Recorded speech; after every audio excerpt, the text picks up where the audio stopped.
Yeah, I'll be back. డ్రోన్లు ఇక్కడ ఉన్నాయండి, అలా చిన్న సో ఇదేనండి ఇందిరా స్క్వేర్ మాల్. లోపలికి అయితే వెళ్ళిపోతాం.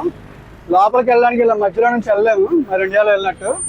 అక్కడ మీకు కనిపిస్తుందా స్కై బ్రిడ్జ్, దాని గుండా వెళ్ళాలి దాటుకుంటూ. లోపలికి అయితే వెళ్ళిపోతాం. ఇంకో దేశంలో ఉన్నప్పుడు మాత్రం అటు నుంచి ఇటు దాటాలంటే ఇలా స్కై బ్రిడ్జ్లో ఉంటాయండి, ఆ మార్గం గుండానే వెళ్ళాలి. ఎందుకంటే చెప్పలేం, మన ఇండియాలో లాగా వెళ్తే ఇక్కడ వెహికల్స్ ఆపరు, యాక్సిడెంట్స్ అయిపోతాయి. అందుకే మీ ముందు జాగ్రత్త కోసం ఇలా స్కై బ్రిడ్జ్లో వాడండి.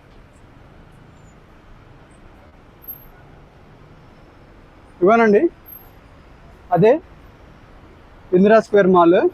లోపలికి అయితే వెళ్ళిపోదాం.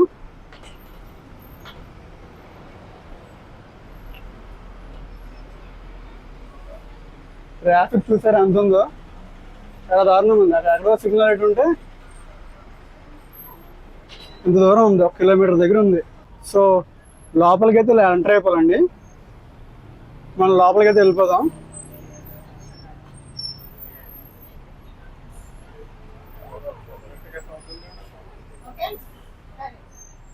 ఎంటర్ అవ్వగానే ట్రావెల్ బ్లాగ్ ఉన్నాయి. డిస్కౌంట్ సూపర్ మార్కెట్ అంట. ఇవన్నీ ఎలక్ట్రానిక్స్ అండి, చిన్నపిల్లలు పెద్దలకు కావాల్సిన కూడా ఉన్నాయి. కొన్ని డ్రోన్స్ ఉన్నాయి అక్కడ, నాకు కావాల్సినవి ఉన్నాయి. తొందరలోనే తీసుకుంటాను డ్రోన్. ప్రస్తుతానికి అయితే కొంచెం బడ్జెట్లో ట్రావెల్ చేస్తున్నాం కాబట్టి ఇప్పుడు కొనలేము అక్కడ. చాలా బాగున్నాయి, క్యూట్గా చిన్నగా. ఇది ఒక ఎలక్ట్రానిక్ మార్కెట్లో కూడా ఉంది కదా.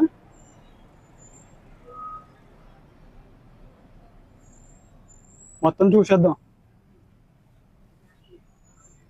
ఇక్కడ చూసారా మన వినాయకుడు,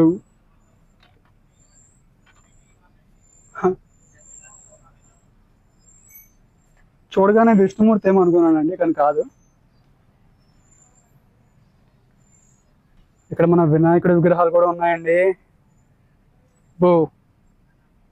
థాయిలాండ్లో గణేశుడి పూజ కూడా చేస్తారు.